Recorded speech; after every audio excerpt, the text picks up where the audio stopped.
প্রথম বাঁশি বাজার সাথে সাথে এদিন লাকাট্টুজের মাঠে ঝড় তুলেছিল বার্সা। দ্রুতগতির পাসিং, নিখুঁত রক্ষণভাগ, বলের দখলে রাজত্ব, প্রতিটা ক্ষেত্রে রিয়ালের থেকে যোজন যোজন এগিয়ে ছিল কাতালানরা। ম্যাচের ২৮তম মিনিটেই পেদ্রির দুর্দান্ত গোলের মাধ্যমে এগিয়ে যায় বার্সেলোনা। বক্সের বাইরে থেকে তার বুলেট গতির শট রিয়ালের গোলকিপারকে ফাঁকি দিয়ে মুহূর্তেই প্রবেশ করে জালে। প্রথমার্ধের শেষ দিকে ফেরান তোরেসের হেড পোস্টে বাধা না পেলে ২ গোলের লিড নিতে পারত বার্সা। প্রথম ৪৫ মিনিটে বার্সা ম্যাচের প্রতিটি ইঞ্চি নিয়ন্ত্রণে রাখে, আর রিয়াল খুঁজতে থাকে নিজেদের। তবে বিরতির পর নিজেদের চেনা রূপে ফেরে রিয়াল। কঠিন মুহূর্তে আনচেলত্তি তার ট্রাম্প কার্ড কিলিয়ান এমবাপ্পেকে মাঠে নামান। এমবাপ্পে মাঠে নামার সাথে সাথে গতি আর তীক্ষ্ণ আক্রমণ চলতে থাকে বার্সার ডিফেন্সে।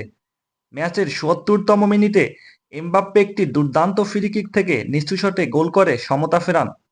এরপর ম্যাচে ঘুরে দাঁড়ানোর চেষ্টা করছিল বার্সেলোনা, কিন্তু উল্টো ম্যাচের ৭৭তম মিনিটে চুয়োমিনি কর্নার থেকে দুর্দান্ত এক হেডে রিয়ালকে এগিয়ে দেন। ম্যাচ তখন রিয়ালের কন্ট্রোলে। রিয়াল বার্সাকে আরও চেপে ধরে প্রেসিং চালিয়ে যেতে থাকে, আর গ্যালারিতে মাদ্রিদ সমর্থকদের গর্জন ক্রমেই বাড়ছিল। কিন্তু এই বার্সা তো হার মানার দল নয়।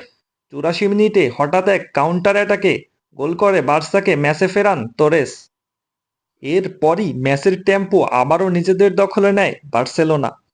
ম্যাচ এর বাকি সময়ে আর কোনো গোল না হলে ম্যাচ গড়ায় এক্সট্রা টাইমে, আর অতিরিক্ত সময়ের ১১৬তম মিনিটে বক্সের বাইরে থেকে করা কুন্ডের গোল রচনা করে মহাকাব্য। আর ম্যাচের শেষ মিনিটে রুডিগার, ভাস্কেস, বেলিংহাম এই ৩ তারকা মেজাজ হারিয়ে লাল কার্ড দেখেন। আর এরই সাথে লস ব্লাঙ্কোসদের ৩-২ গোলে হারিয়ে রেকর্ড ৩২ বারের মতো কোপা ডেল রের শিরোপা জিতে নেয় বার্সেলোনা। লা লিগার ৪ পয়েন্টে এগিয়ে থাকা বার্সা এখন চোখ রাখছে ইন্টার মিলানের বিপক্ষে চ্যাম্পিয়ন্স লিগে। হতে পারে বার্সার আরেকটি ঐতিহাসিক ট্রেবল জয়ের বছর।